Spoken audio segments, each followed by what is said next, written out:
game day Friday. This is what we are so excited about. We have been doing this show 3 days in a row to make sure we get to all of your questions. So if you have some of those questions, comments, topics you want us to talk about, make sure you head over to the Facebook page if you're not already watching on there and leave them in the comment section. This is Buccaneers Insider Live presented by Miller Lite. Casey Phillips here, senior writer and editor Scott Smith. So as we give people a chance to start submitting some of those questions, a couple topics that we've learned a little bit about since yesterday, since we've been doing this a few days in a row, so we're just trying to update you since yesterday. Before the show, we had talked about Ronald Jones and whether or not he was going to be returning to practice. So tell us what we learned yesterday. Well, he did return to practice in a limited fashion, which is what you would expect. And it was what Bruce Arians was hoping for. So I would consider that a good sign. The Bucs are going to practice here in about half an hour. So we'll get a better feel for how good he's coming along and if it's a steady progression and if they think he's going to play on Sunday. But at least it was a step in the right direction. By the way, the practice today, they're going inside. And I got to believe that's just because they wanted to get a little bit of work on artificial turf before playing in the Superdome on Sunday. So there's a little bit of news for you. Yeah, that's a great point.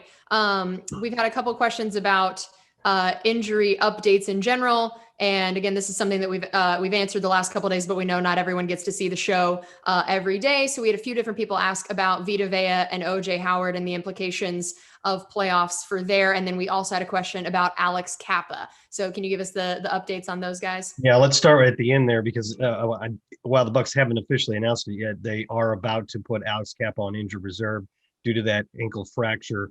That's the starting right guard. He started every game leading up to this. So that's an unfortunate loss. He was having a nice season in his second year as a starter.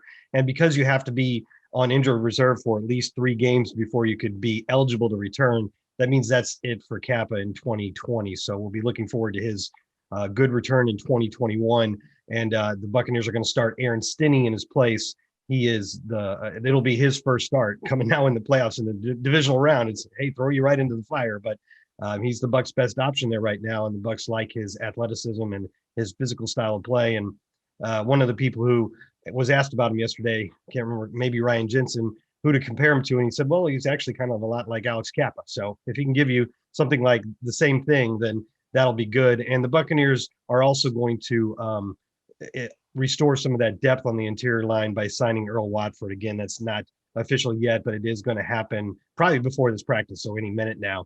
And as we know, Earl Watford was with the team all last year, started 4 games, actually, 3 of them in place of Alex Kappa at right guard. So he may take a little while to get his legs underneath him because he hasn't played it all this year, but that's a nice signing because he knows the system. So I don't remember the first half of that question now because I've been talking for a very long time. No, you hit. Well, it was Vita and OJ. Oh yeah, they're not coming back. Yeah, like you said, not everybody's heard all these, but as we've said repeatedly, while we would love to have either or Vita Vea or OJ Howard left, this extra month, hopefully, of playoffs is not enough to get either of them back from their injuries. Since we were just talking about Alex Kappa, Frank had asked, how big of an impact do you think his loss will have on this team and what the offense is able to do?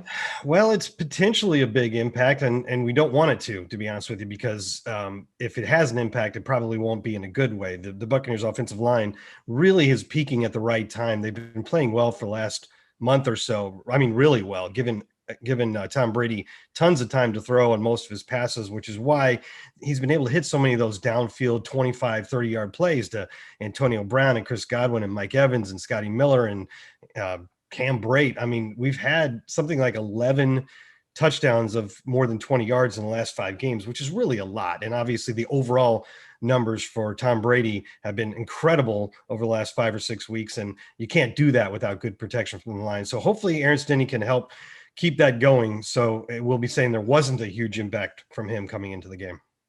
Right. And then we also had a question from Alan. Do you expect Todd Bowles to blitz more than usual this Sunday?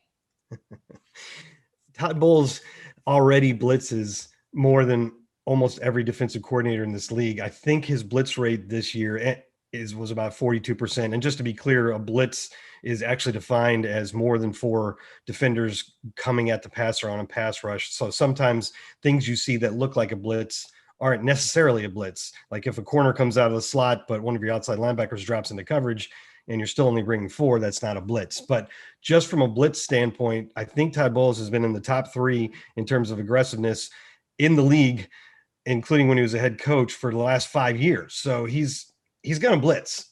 Okay. It's going to happen. Will it be more? That'll probably depend on how well it goes. If you blitz Drew Brees 5 straight times and he gashes you and you don't get near close to him, then you might think maybe this isn't the best strategy in the world. So we'll see how it goes. A lot of times this year, I've seen that he has started out not blitzing as much and then dialed it up a little bit later. And that's been an effective way to go. Okay. And Esai asked, how many turnovers do you think our defense needs to force to win the game? Well, they don't need to force any, particularly if the Buccaneers defense offense is not turning the ball over. One would be enough if the Bucs can keep the ball secure on offense, because the Buccaneers are 9-0 this season when they have a positive turnover ratio. So it's more about the net number of turnovers that the Buccaneers have. And if it's on the positive side, I'll feel pretty good about it. So it could be 2-0. It could be 4-2. Either way, it's probably a good sign for the Bucs. And we also had Vaughn ask, do you think Gronk needs to be more involved in the passing part, or is it okay for him to stay more in the blocking role? Well, it's game plans change from game to game. I mean, Gronk had some big games down the stretch, and then in the last game, he was mostly blocking, although they did have one play dialed up for him in the end zone that they really thought was going to work and just missed. So if Bruce Arians and Byron Leftwich have a plan this week to unleash Gronk and have him out there, they wouldn't tell us. So do we need to do that? No. I mean, there's so many weapons on this offense that if you decide again to make him more of a blocker and help you in that way and let Cam Brayton roam around a little bit more, it would probably work. But playoff Rob Gronkowski in his career has been pretty phenomenal. So I wouldn't mind seeing him unleashed. Yes. Curtis asked, who's more dangerous to our defense, Brees or Taysom Hill? Well, Brees, because he's going to play 95% of the snaps. Taysom Hill could hurt you with some gadgetry stuff. And, he might have one or two big plays that hurt, but overall Drew Brees is the bigger issue. Yeah, obviously. We also had a question, who is the backup for Devin and Levante this game if Mentor is on the COVID list? Yeah, it would be Jack Sitchie. And I guess you could elevate Dayon Buchanan from the practice squad again. So it'd probably be those two, which, I'm not saying that's a great feeling, because that's not a lot of depth considering Jack Sitchie only came back a couple weeks ago and Dayon Buchanan just came back last week. So I'm not trying to tell you that's a perfect situation, but sometimes due to injuries or illness or whatever, you end up a little thin at one position or another. And definitely we are right now there.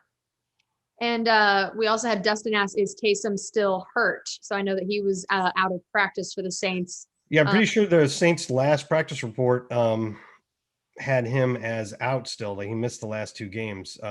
So we'll see. Today will be much more telling. One thing I want to point out, if you happen to go to the injury report on Buccaneers.com to see the Bucs, you might see some strange things from the Saints injury report. Something's messed up with their injury report on their website, and it's showing guys like Michael Thomas and Marcus Davenport is out, and that gets automatically pulled onto our injury report on our website. So we're not trying to say Michael Thomas is out. There's just some glitch in the system. So don't read anything into that. And we also had a question of asking you to predict the score. I hate doing that. I know you do. So how about instead of making you give a specific score, do you think this is how high scoring or not do you see the game being?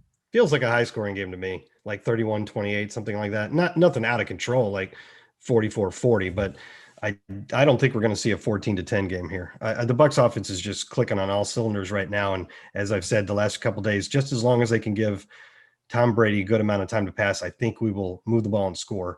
And it's pretty hard to stop. Now that Drew Brees has Michael Thomas and Alvin Kamara back, and Deontay Harris, that really fast, small receiver who's a great kickoff returner, is starting to get more involved. They've got a lot of weapons as well. So it's a tall task to ask either of these defenses to keep the other team under 20 points. So to me, feels more like a 31-28 kind of game. All right. Well, that is going to do it for us on this edition of Buccaneers Insider Live presented by Miller Lite. Thanks for all of those amazing questions. Thanks for being with us throughout this week, and enjoy that game on Sunday night.